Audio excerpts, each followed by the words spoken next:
Hello YouTube, I just wanted to talk about my Alps ride last year, as in where I rode, where I stayed, which other passes I have covered, and this might help you plan your Alps ride as well. Okay, so let me first start by showing where the Alps are.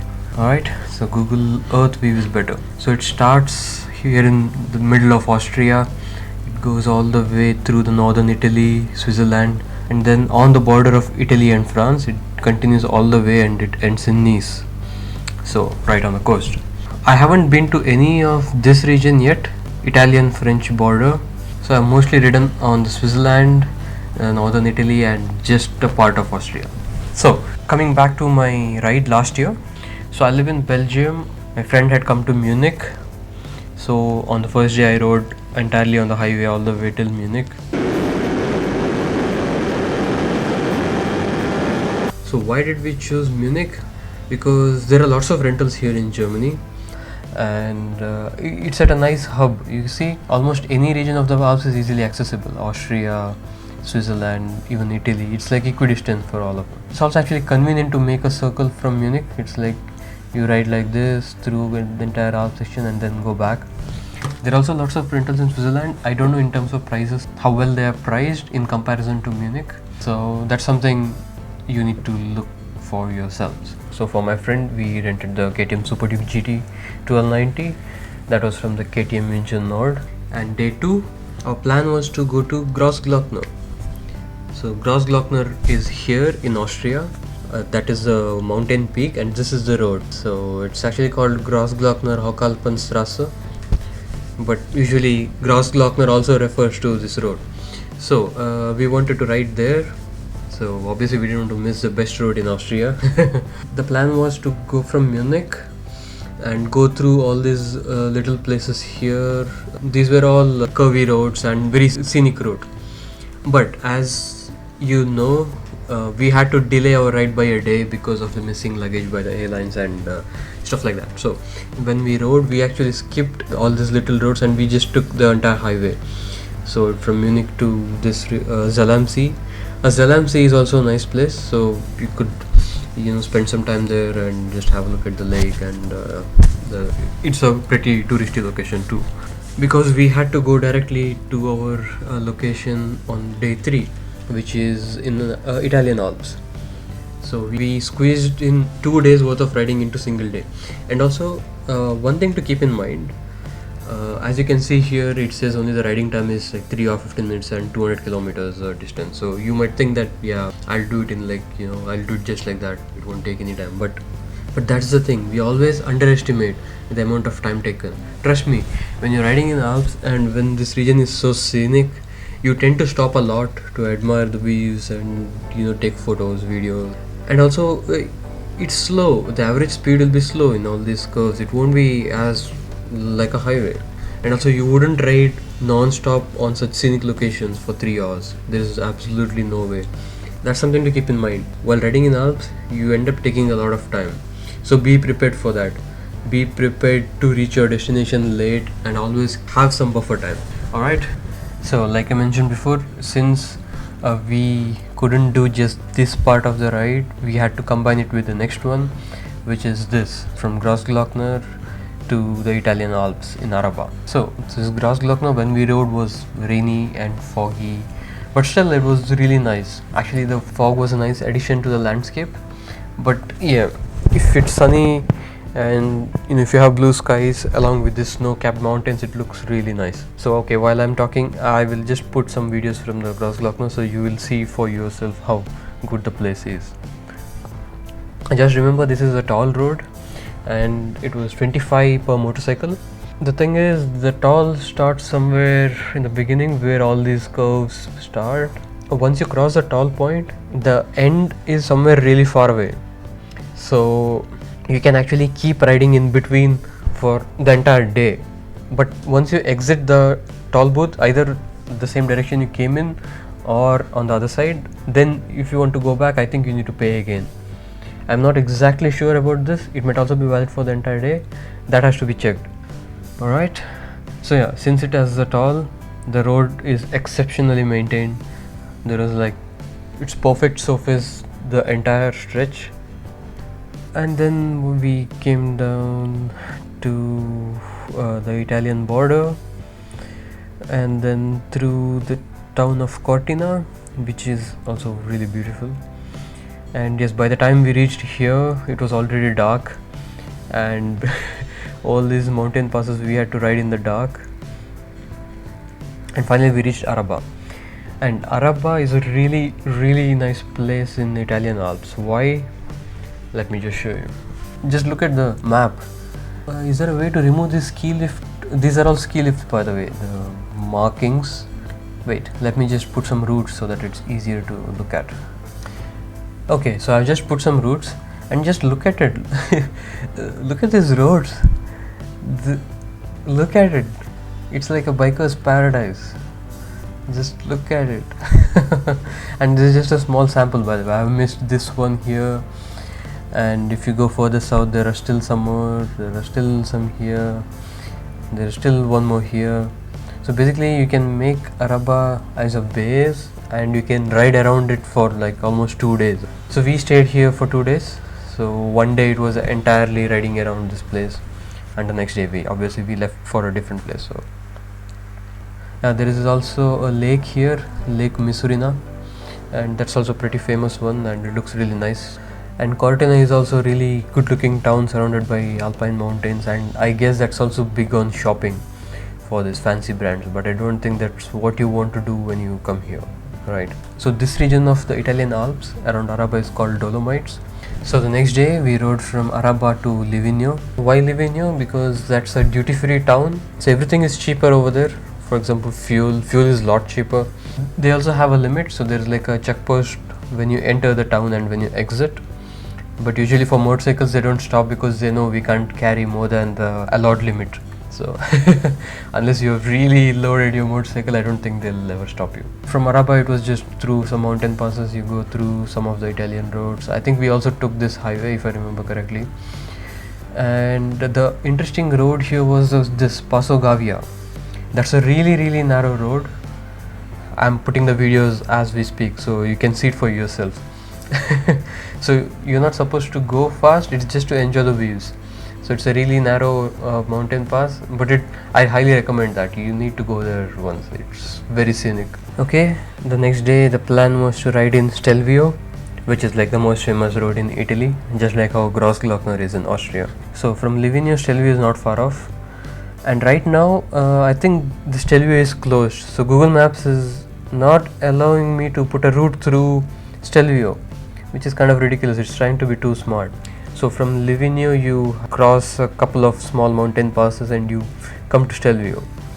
And Stelvio you can ascend on one side and then descend on the other side. So this descending part is where you see almost all the photos, where you have a viewpoint at the top and then you see the curvy roads go all the way. So those are these. Alright, but the thing about Stelvio is it's famous, it's scenic, but it's not so fun to ride because the roads are bumpy. That's also because of the loose soil which the mountain is made up of. So they can't really maintain a flat road because the soil underneath keeps shifting, so the road becomes uneven. And the hairpins are quite narrow, so you gotta be really careful. And if it is a uphill right hand corner, and if you have to stop for whatever reason, say if a bus is coming down, for whatever reason, so then it gets really tricky. You'll have to put your right foot down because the bike is already leaned over. And you can see in my video that the slope is really high. So even though you put your right foot down, you can't balance the bike and you will drop it. And a lot of people do drop it because there is no other way, you can't do anything. Thankfully, me and my friend didn't have to go through any of that. In my ride in 2015, I was coming down and there was a bus in front of me, and there was a bike climbing the uphill corner. And he saw the bus and he had to stop mid-corner. He put his right foot down. Well, that too he had a fully loaded R1200 GS, so he had to drop it. So yeah, just something to keep in mind. I'm not trying to scare you. It's most likely nothing will ever happen and you can ride easily. So I recommend ascending from this side and descending on this side, because ascending here is when it gets tricky, if the example which I just talked about. whereas on this side it's not that difficult. And then we went to Glorenza, and Glorenza is a really small town. As soon as you enter the main plaza, or rather the center of the town, there is an ice cream restaurant. So that's apparently quite famous. I had also been there in 2015 and 2016, and in 2015 I bought a cone ice cream only to realize that inside they had some really good looking desserts. So, but when I went last year in 2016, I missed because I had a bad cold, so I just ended up having a cappuccino. And by the way, the owner of that restaurant he's very interested in meeting people, especially from different countries. So yeah, when we said we were Indians, he was really happy, and he talked a lot. And there was also a person working in the restaurant, and he's originally from India, so even he too was quite happy to see us. Alright, while coming back, we didn't come back the same way. We took Oberalp Pass. So Oberalp Pass, I again can't put a route here because Google Maps is trying to be too smart, and these roads are closed right now. But as you can see, Oberalp Pass is here, and that has some really good looking corners, and it will again join back here. So you can, if you want, you can go back to Stelvio, or you can continue back. So we went back to Livigno that day. So that concluded our day. So next day the plan was to go as close to Swiss Alps as possible, and we started from Livigno. Again, here Google Maps is trying to be too smart, so this is not what we did. We started from here, we rode like this, and then we continued like this. Forget this upper blue part. So this is Bernina Pass, and that's a really famous pass in Switzerland. And as you can see in the video, it's a really nice place. And there is Julier Pass here. I really like it because it has long winding corners and some really nice looking mountains around you. I really like riding there. It's beautiful. The place is beautiful. And after that, it was pretty much just regular riding. The equivalent of Arabba in Switzerland is Andermatt and Hospenthal. So those are like a really nice place. We stayed here in a very small town called Sedrun. That's because most of the hotels or the guest houses here were already full, or whichever were left over were like really expensive. We didn't want to spend so much. That's the other thing you have to remember. Switzerland is expensive. Almost everything in Switzerland is expensive compared to the neighboring countries. So we rode this section pretty quickly. We reached Sedrun, and then in the evening we rode onto some of the best riding routes in Switzerland. Again, Google Maps is not letting me enter my actual route. There are a couple of passes here, as you can see. Passo GASSA, which is pretty good, and then there is this Oberalp Strasse, and so this is like one of the most famous roads, Furka Pass, and that's also because the James Bond scene in Goldfinger was shot here. And this Grimsel Pass and this Grimsel Lake, so this place is also really good. When I was there the first time, it was blue skies, so the lake had a really nice blue hue and it looked really good. And also we wanted to go just a bit to the north, and then this is Susten Pass. Susten Pass is also arguably one of the best road in Switzerland, but I haven't been there yet, so that's one thing I need to cross off from my list. And on my ride in 2015, so I went to this Nufenen Strasse. So as you can see, it's a very narrow road, and I rode here early morning, so there was like zero traffic. So the entire mountain pass was for me, and when I parked there at the top, there was no one. This was like at 9 AM in the morning, or maybe 8:30. So it was really nice. I really liked that part because there was absolutely no one. I didn't have to worry about any other vehicle, and I was just riding by myself. And then went into the San Gottardo Pass, and there are two alternatives. You can take the modern road, this yellow one, or you can take this Tremola Pass, which used to be their old one. And the funny thing is, this Tremola Pass has cobblestone. So I thought it was like for a short distance, but no, this curvy stretch is made of cobblestone. So it was not so fun, but yeah, I rode on a cobblestone pass, so that's not something you can say you did every day. And yep, so that's pretty much it. This part of the Swiss Alps has a lot of riding roads, and Andermatt or Hospenthal is a really good place to make it as your base. And apart from that, in 2015 I rode to Interlaken. Interlaken is like the central point where there is also Jungfrau mountain. That's like one of the tallest mountain in Switzerland. Most tourists stay here in Interlaken and go to the Jungfrau and other places around. So in my 2015 ride, I rode alongside this lake. These two lakes are really good. You can see it on the video. It's really blue lake. It's nice. This place is also nice. And yeah, so there are still a lot of Swiss passes here on the western side where I haven't ridden at all, and then the French side. So in French side, this Col de Luzeron, that's the highest mountain pass in Alps, highest paved mountain pass in Alps. That's where I'll be hopefully going this year.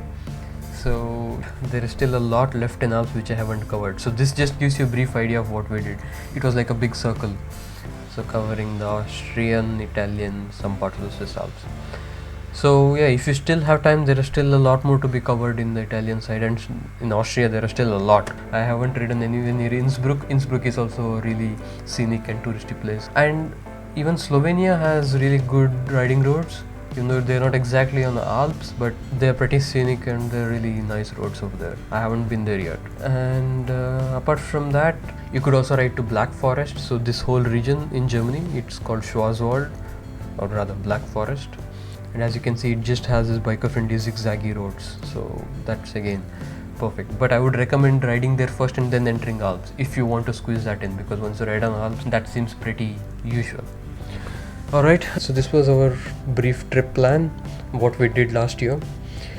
And my main reference for all this Alps riding was this book, Motorcycle Journeys Through the Alps and Beyond, written by John Herman. And that's a really informative book. It has everything related to Alps, almost any region. It even has extra information on, say, for example, this island of Corsica. Where is it? Yeah, on this island of Corsica, that also has a lot of riding roads. I think that's under French territory. And also if you continue further in Andorra, Pyrenees, so there are further really nice riding roads, but those would be for like a month-long ride if you want to cover Alps and that.